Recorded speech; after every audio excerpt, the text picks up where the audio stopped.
Alors,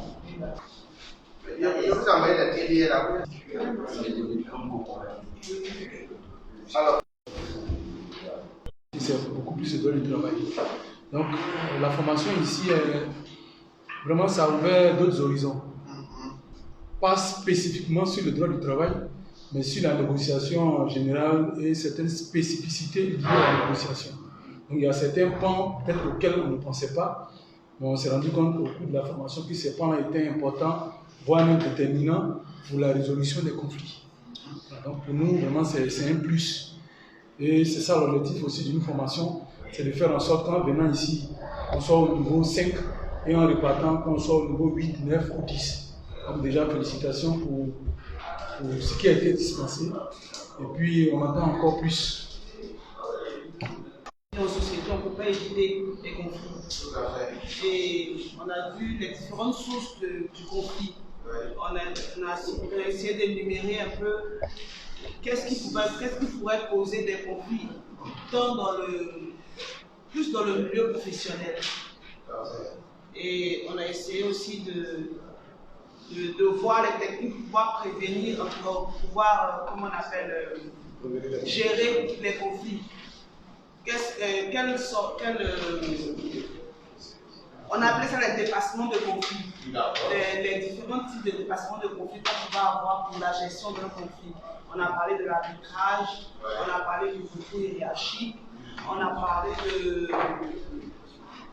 de la négociation et de la médiation. On a vu hier le conflit, on a vu les sources liées au fonctionnement de l'organisation, les différents types de conflits, les sources psychologiques, en tout cas les différents sources de conflits. En gros, et on a détaillé un peu quelques éléments qui suscitent le conflit au sein d'un groupe. Voilà. Merci beaucoup, Sœur Village. Suivant. Vous avez tout dit. Voilà, avant de ce qu'il y a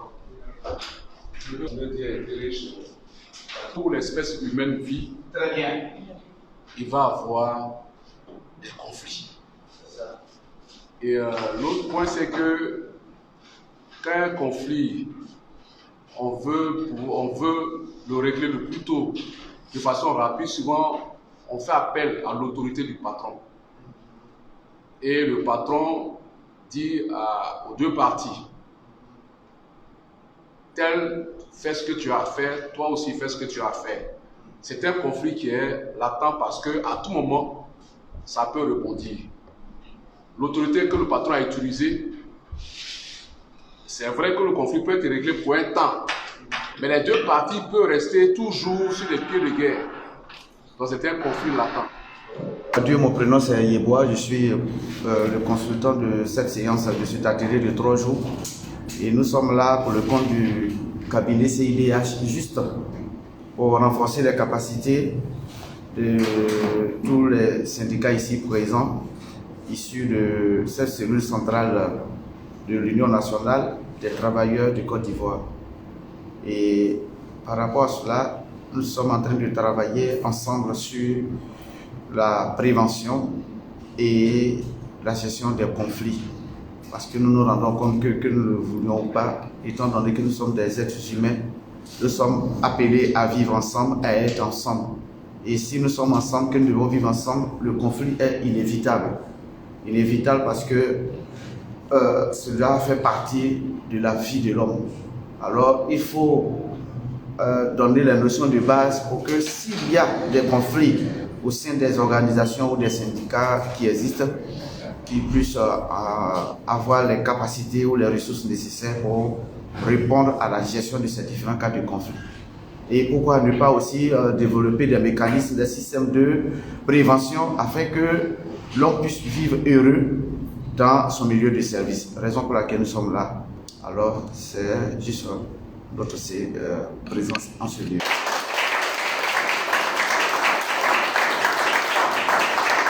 Yves Kodibo, secrétaire général de l'Union nationale du travail de Côte d'Ivoire. Comme je l'avais dit et je l'avais déjà annoncé, pendant notre congrès, nous avons fait 2 axes.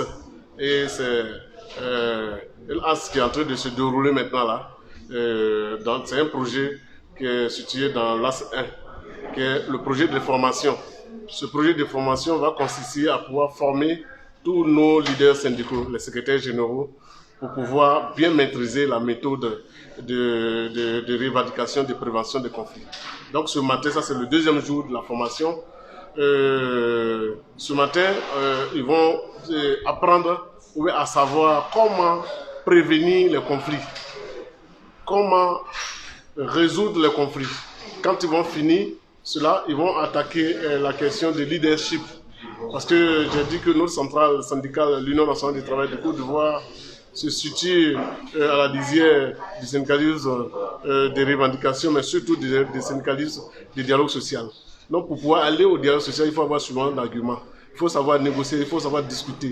C'est pour cette raison qu'on a sollicité la formation d'un cabinet pour pouvoir former nos secrétaires généraux, nos différents leaders dans les différentes régions.